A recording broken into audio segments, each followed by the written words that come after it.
বর্ডারের মধ্যে চোরা কারবারি, নারী পাচার, ইয়োবার ব্যবসা এগুলো করতাম। ভালোই চলতেছিল, ভালোই। প্রচুর টাকা কামাইছি, প্রচুর। আমার আরেকটা নাম ছিল অ্যাকাউন্টেন্ট। এটা ওই ইয়োবা ব্যবসায়ীরা দিছিল। হিসাবে ফাক্কা ছিলাম তো। আবার ওরা আমার কাছে ওদের টাকা পয়সাও রাখতো।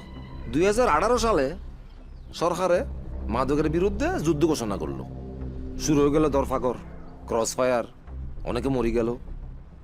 তো সবাই মনে করছে অ্যালেন সফনও মনে হয় মরি গেছে। আমি ভাবলাম বাজি আর না, তোবাতিল্লা খানটানা, শেষ। আমি সব কিছু গুছাই টুছাই ঢাকায় আসি, এক ভাইজানের সাথে বেরিয়ে গেলাম। সে ভাইজান হইতেছে এই সুদানের ফুয়া।